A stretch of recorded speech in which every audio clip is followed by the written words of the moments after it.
Qatar ranks as the third least stressed country in the Middle East and North African region, according to the CEO World Magazine's Emotions Report. Hello everyone, welcome to the Love in Doha show. I'm your host Dima, and with me is Mariam. Hi Mariam. Hi everyone, hi. Enjoy the show.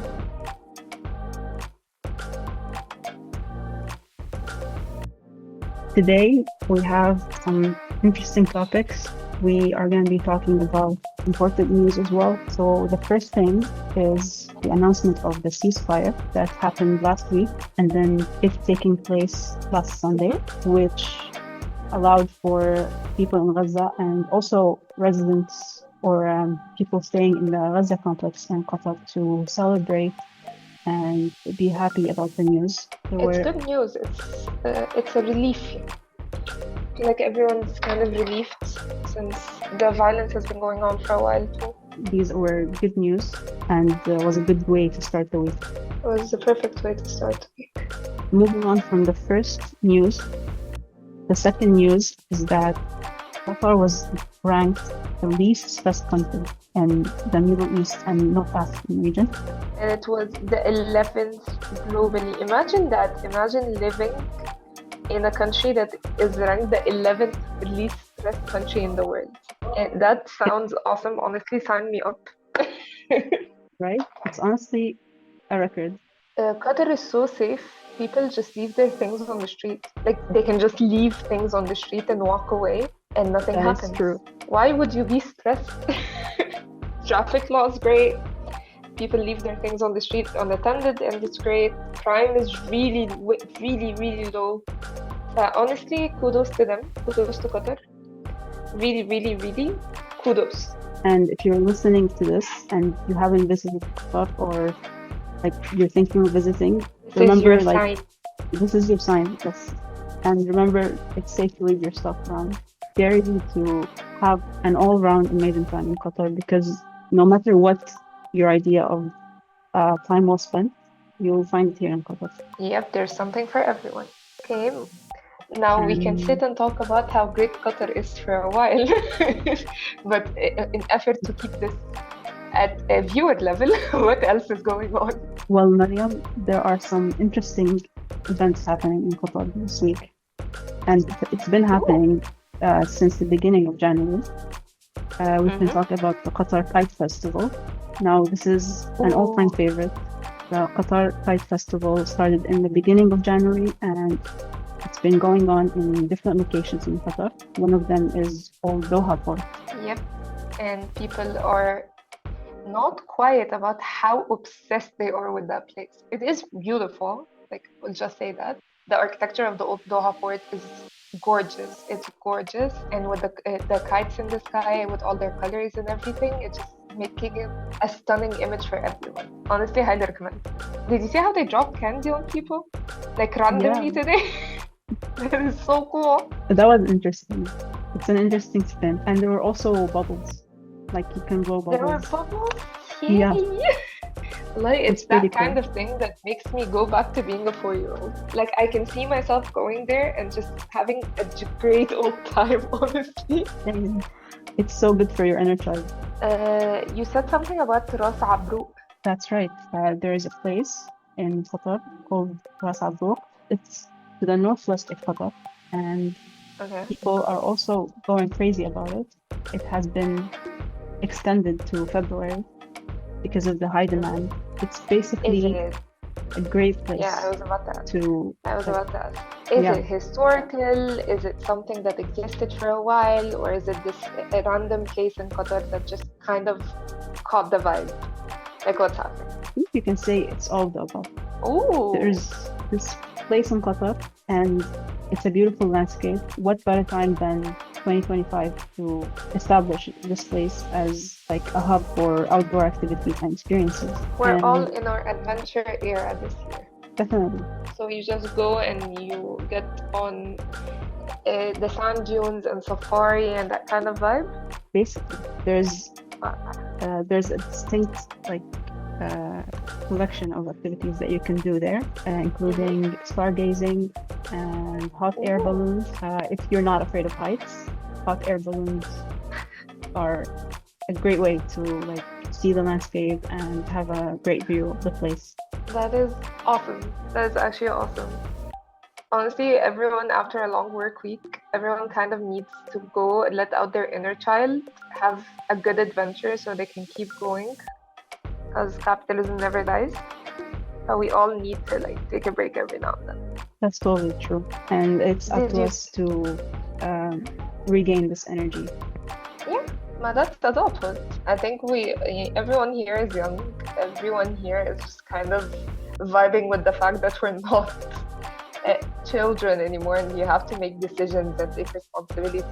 People are asking you questions you don't know the answer to. Sometimes you just kind of want to go be a child again, so you can come back to this. I think that this is a great time to like explore the things that allow our inner child to like be set free.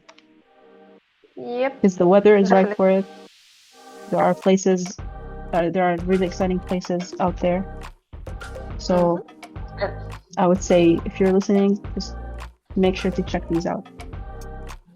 and go have fun. Run in the dunes. Do something exciting. We all need it. You told me something about new influencers or influencers that were making a bit of impact recently. I think we uploaded a list, no? That is right. Tell me We about it. have a new list of influencers. But before this, Mariam, Mm-hmm. I want to talk to our listeners also about the Ooredoo Marathon. I don't know if you were listening, if you've been to the Ooredoo Marathon, but it was a great event. The spirits were high, and the runners made some like amazing achievements. Of course, in this marathon, everyone was competing against themselves. The things they don't tell you about marathons is everyone thinks they can run a marathon, but then they start and halfway through they kind of lose everything. Everyone has to start slow and pace themselves, and eventually you're gonna make it because it's not a race, right? You're not racing the person next to you. You're not figuring out who's gonna finish first. It's mostly you're racing yourself because you're challenging yourself that this amount of kilos, I'm gonna finish them today. I don't know how Exactly. long it was, but these people woke up at 5 a.m. It could not be me. Honestly, Early risers. Wow. it could I love not the be spirit. me. Honestly, there is something very therapeutic about sports events, like seeing people pull each other up and like run with each other and have fun. And even the people who are on the sideline just handing them water or whatever, there's something very, very therapeutic about being in that kind of environment. So honestly, Yeah. if they're doing it again this year, next year, if anyone's listening and is into that vibe, you should go. That is something. Either if you're like me and you want to put it up on your wall that you ran a marathon so people stop yelling at you to do it, or if you just want to get into the vibe, if you just want to like watch people be happy and just contribute or give out water or just feel the energy. Either way, you definitely need to try it out. It's something you do at least once. And speaking of this, Yeah. I want to tell our listeners that there were also different distances. Ooh. Like people ran starting at 5 kilometers and up to 42 kilometers. Wow. Amazing, I say right? it again, could not be me. But wow, I'm impressed. Like I'm really, really impressed. Also, sorry, Mariam, go ahead. I was saying not only did they wake up at 5 a.m., they decided to, the people who decided to go for the 40 something kilometers, good on you. If you're listening to this, I applaud you from my seat that I'm not getting off of. But you're doing great, sweetie. Good job. Big round of applause. It's really cool to also see the list of people who ran the marathon and like their marks as well. There are people from the 90s, like they're born in the 90s. Shout out. So that's pretty cool to see. Yeah, people our age are running marathons. Yeah. And I'm riding captains. Different kinds of sports. Yeah, we do the mental sports. The mental sport is important too. Right? I come up with vibes. You bring the vibes. Thank you. Okay, influencers. We must get to the influencers. Yes, of course. based on the first list of influencers that was out recently before this, we got some suggestions, and we also saw the opportunity to include some amazing influencers in our next list, and these are the ones that made it. So these are 8 more Qatar-based influencers that you need to follow, and these include Khaled Ashibani, Khaled Reviews, That people in Qatar the Foodie. comments are insanely happy that their Khaled is in the list. I saw like 6 comments already. Yes, he was recommended. He was one of the top recommended people. And also Qatar Foodie was one of the top recommended. I love food Also, influencers. the Meme family. They are a sweet family, and they do really nice videos. There's also Ragad Yasser and Samar Al-Ahmad. There is Ariba or Qatar Mami. Yep. There's also Ahmed Qablawi and last, the beloved Ghanem Al-Muftah. Yep, who is not, it's not his first time being on the page too. He's really cool. Actually, our last post with Ghanem Al-Muftah that included Ghanem Al-Muftah was when he was at the desert and he was having a chill day there, and there was also a camel called Babia. It was a cute moment. There is one of the comments that was really cute. Someone was randomly on the flight where Ghanem Al-Muftah was with his family on, and they're being super cute in the comment, calling him like cute and humble and one of the best people they've ever met. So good on you, Ghanem. Good on you. Sorry, people in the comments are already suggesting other people, and we listened once. We're gonna listen again. We're gonna go on to our deep dive detective mode internet that we shamefully do very well, and come up with a new list for you guys soon, inshallah. Yeah, stay tuned. There are more lists to come. Speaking of influencers, you know who came to Doha this week?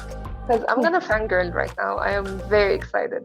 I'm wondering who it is. Sarah Sabri was in Doha this week, and I love Sarah Sabri so much. I've been following her. She's Egyptian.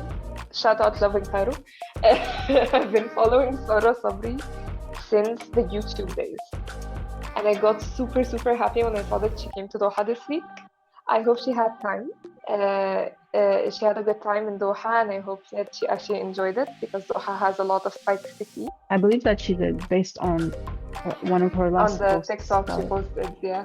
Her stories and her replies were very cool. So shout out to Sarah if you're listening to us. We are very happy to have seen you on our page in Doha this week. Shout out to Sarah. This week still in Qatar now? No, I think she went back home, because Minou was in one of her stories recently. Minou is her pet. I love Minou. She posted a story the other day with Minou in the background. That means she's probably back home. Yeah, that would make sense. Hopefully she'll come back. One last thing. There has been a lot of people, because we did this on Reddit, and I've been noticing it around the page. Young Qataris are talking about how difficult it is to make it out here, because a lot of people, and we did a Reddit post about this recently, think that Qatar is just, people are born rich and they don't have to make effort to be that way, and we actually disproved it.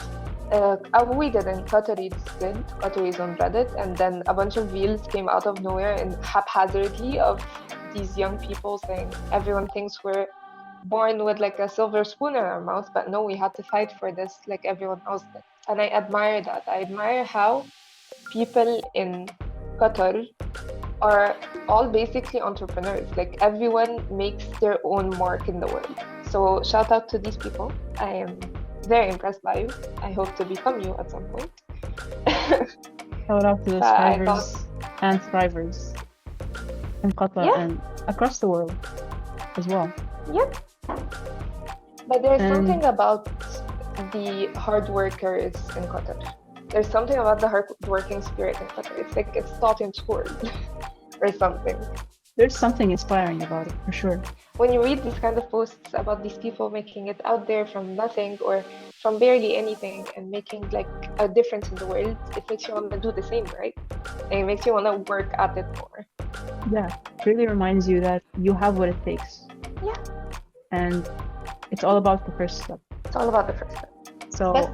as mentioned, it's Mm-hmm. it's a climb success, and it's not a stroll, right? Yeah. Thanks for the shout out. Yeah, It's not a stroll, definitely. Unless you have things handed to you that's good for you, but it's not the same if you haven't worked. It's not the same if you haven't really worked all hands on deck, started your own baby your own project. definitely. But out here on the Loving Doha podcast, we encourage people to do their best, The effort but also play hard. is what matters. But also go Work out hard into and the play hard. desert and yeah, also That's go the out in the spirit. desert and like snow. What's it called when they slide on the sandboard or like get on a jet ski somewhere or something, because we all need the stress relief every time. Definitely. And Yep. Doha is the perfect place to do this. Yeah, it's so there's such a huge variety of things to do every day. Like I am Yeah. envious. Honestly, Mariam, I live here and I'm still amazed by the day. I honestly, if I were you, I would go out every day and find something new to do. Like figure out something cool to do every single day. Yeah, I might just do that. And I want pictures. Pictures where it didn't happen. Evidence. Okay. There needs to be proof. Got Yep. it. I think this was a good wrap up of this week. Always make sure to stay tuned with us in the Love in Doha show and on the Love in Doha page. And on this note, I Well, wish see you you all next week. a happy weekend. It was a pleasure to have you, Marina. Thank you for having me, and hopefully I'll be here at some point again. And see you. Bye. Thank you for tuning into the Love in Doha podcast as part of the Augustus Media Podcast Network. Please hit that subscribe button wherever you get your podcasts from.